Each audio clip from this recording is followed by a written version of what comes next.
Shalom, shalom, Israel. First and foremost, I want to give all honor, glory, and praise unto Yahawah, YAHAWASHI, YAHAWADAH. Double honors to the elders and apostles of Great Millstone, and shalom to my YAHAWAH who are diligently waiting to be delivered from this final captivity. This is Brother Kawakab coming at you with another lesson. Deuteronomy chapter 7, verse 6. For thou art an holy people unto the Lord thy power. The Lord thy power hath created thee to be a special people unto himself above all people that are upon the face of the earth. And today's lesson is going to be on how we as Israelites are special, we are unique, as well as we are held to a separate standard compared to all these other nations and all these other people, and not even just nations but people, because it's not just we're being held to a higher standard above other nations, but at the same time we're also being held to higher standards even among Israelites. If you are in this truth, then you are being held to a higher standard compared to a 2/3. So for example, the Lord might be more willing to punish you for example, eating pork, all right, compared to the Lord punishing someone that is not in this truth, an Israelite that is not in this truth, all right, for killing someone. So you might just for the sake of argument, but like you could be facing the exact same level of punishment, all right, metaphorically, all right, in the sense of you know what you're supposed to be doing. So the Lord knows that you would never, go try to killing someone like these, what people call today these young niggas, all right, because that's how like these demons are just constantly growing and going to a bigger level of wickedness, and you see them like doing this type of stuff on the regular, all right. So yes, we are being held to a higher standard. And funny thing about this is, let me say, when I was younger, even before I was in this truth, I even acknowledged that, and I already saw like just how I was being held to a higher standard compared to other people. All right, one time is really one thing that will always stick to me. And when I say that, I also mean that this was something that even me and my family saw. Like we saw, like it's always we always get in trouble for the smallest things, the smallest bad things that we do, whereas everyone else, they do worse, and they always do bad stuff more often than we do, but yet whenever we do, we're the ones that get in trouble, and everyone else gets to get away with it. Now, for the story, all right, what happened with me when I was at school. I was a kid. I was at school, and there was a bunch of wheelchairs. I think I might have told the story before, but I was at the school. There was a bunch of wheelchairs that they had for, I guess, some sort of wheelchair driver or something like that. They were collecting it for some people that needed it, And what happened was, there was I was with a bunch of different boys, and they were all playing on the wheelchair, pushing each other around, and everything was fine. I was like, wow. I literally said in my mind, if I go and join them, I know damn well I'm gonna get in trouble. All right, I know. I literally said that. All right, and throughout the whole time, all these kids were playing on the thing, pushing each other on the stuff. Literally, no one came. As soon as they say, hey, Kawakab, you want to come try this? Come try this and all that stuff. I was like, no, I don't want to do it. And then it was like they were kind of like peer pressuring me a bit. I was like, fine, let me do it. And then what happened was, after like 2 seconds, literally 2 seconds pass, and then the teacher comes and sees me and that one kid on the kid pushing me on the wheelchair, and lo and behold, after everybody, all of the other boys that were playing on this stuff, I got in trouble. It was me and someone else, yes, but I literally got in trouble. All right, and even then, Slocky, even then, that's actually an addition. In my school, at my school, the teachers had always looked at me as this kid is always most of the time, not always, but always doing good. He's smart. He's this, that, and third, whatever. Blah blah. You know what? If there's anything bad that happens, then if he is involved in any way, he's gonna get in trouble more so than all the other ones, because we expect better. We expect more from you rather than these other ones, because we know these other kids, they're always mischievous, they're always doing stuff. Yes, they're gonna get in trouble, but we're gonna be harder on you, me specifically, because they know that I'm always like on my best behavior for the most part, you know, not causing issues. All right, so even not even just YAHAWAH and His, okay, because that was basically the Lord. He told I guess he instilled in my mind that if I go do this, I'm going to get in trouble. I knew that ahead of time, and lo and behold, I did. Okay, and then even for these for the teachers, they were like, hey, if you do this, then third, you're going to get in trouble. Our eyes are going to be more so focused on you or me. All right, and you know, obviously, like, I mean, you would think, Slugger, you would think that that type of responsibility would be too much, or I would think that, oh, it's unfair, it's this and the third, or anything like that, or it would get to me mentally.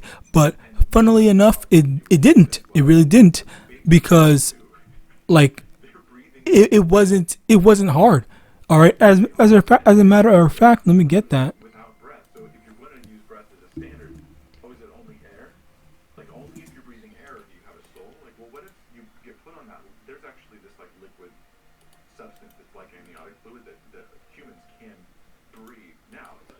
Okay.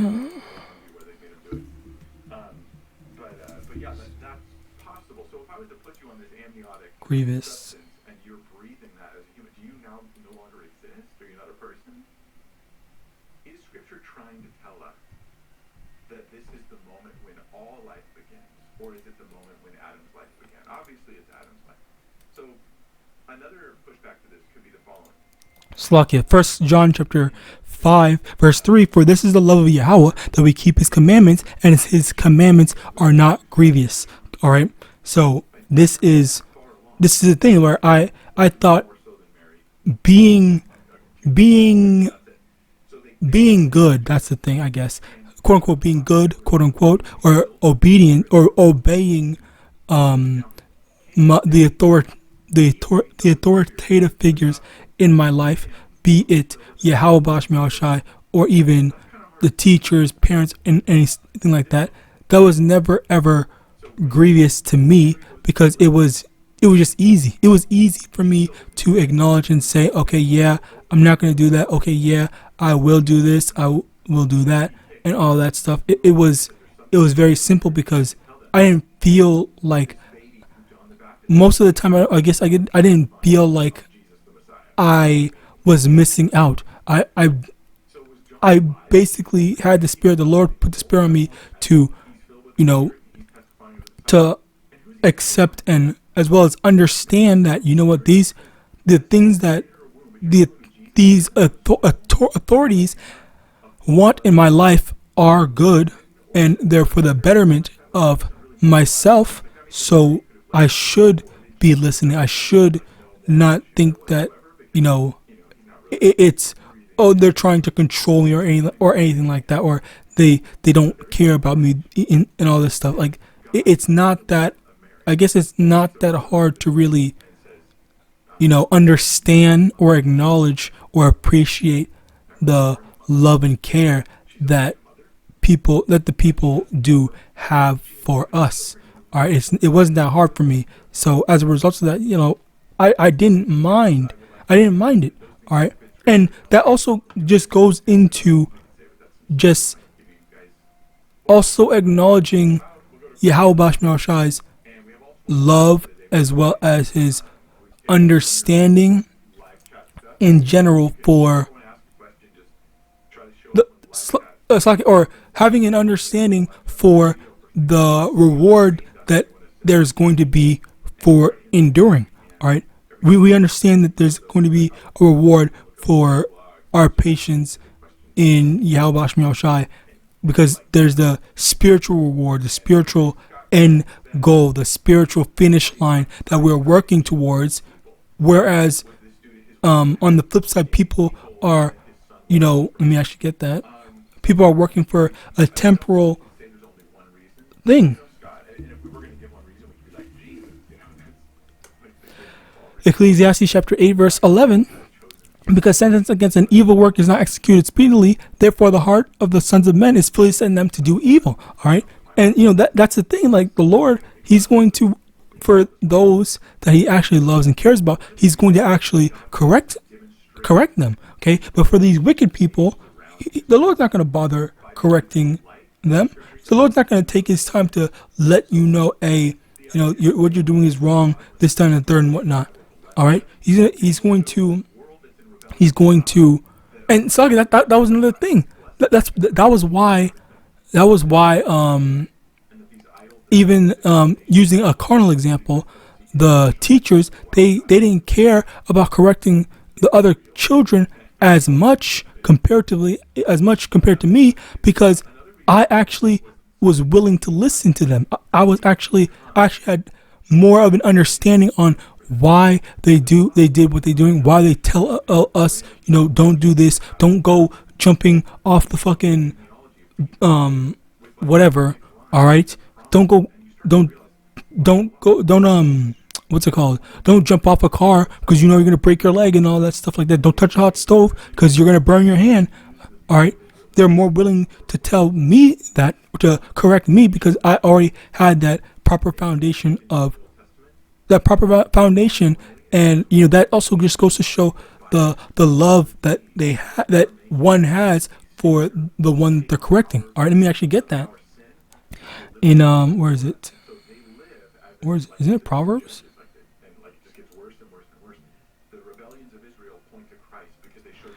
Okay, Hebrews chapter 12 verse 6. For whom the Lord loveth, He chasteneth, and scourgeth every son whom He receiveth. Slack you. Yeah, so the Lord's going to chastise the children that He loved. Let me get that. As a matter of fact,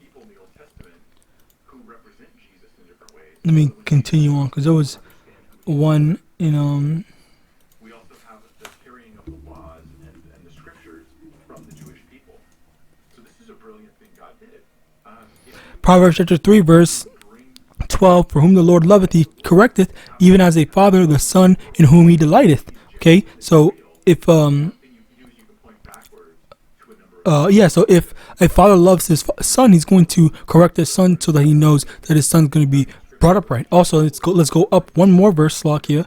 Verse 11, my son, despise not the chastening of the Lord, neither be weary of His correction. Okay, don't hate the correction that YAHAWAH is giving you. All right, you're supposed to appreciate that the Lord YAHAWAH is taking the time to even correct you and to teach you. Okay, because He knows or He sees something in you. He sees potential in you. He sees that you can be something, or you're worth something, and you're not just a vessel that the Lord is going to send off to its destruction. All right, and that's a beautiful thing for the Lord to see something righteous in you. All right.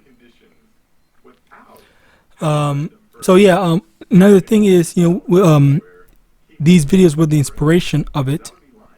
A few words on the brother testimony. The brother's testimony seeing Satan, okay, where the brother had spoken on how he had basically got faced a sleep paralysis demon, where a sleep paralysis demon that had a strong hold on him, and the reason, or not obviously, I'm not going to say the whole reason, but we don't know what the full reason is, but one big thing that we can glean from that is that the Lord tried him. The Lord put him through a difficult situation, okay, in tests, like just as the Lord tried Job. All right. Another thing is this brother's lesson: separate for greatness. We need to be separated from wickedness. Second Corinthians chapter 6 verse 14. Be ye not unequally yoked with unbelievers. For what fellowship hath righteousness with unrighteousness, and what communion hath light with darkness, and what concord hath MANASHAH with Belial, or what part hath he that believeth with an infidel? And jumping to verse 17, wherefore come out from among them and be ye separate, saith the Lord, and touch not the unclean thing, and I will receive you. Okay, we have to be separate from evil, be separate from wickedness, be separate from the unholy thing. All right. So yeah, and that's a big part. So we're going to be held to a higher standard.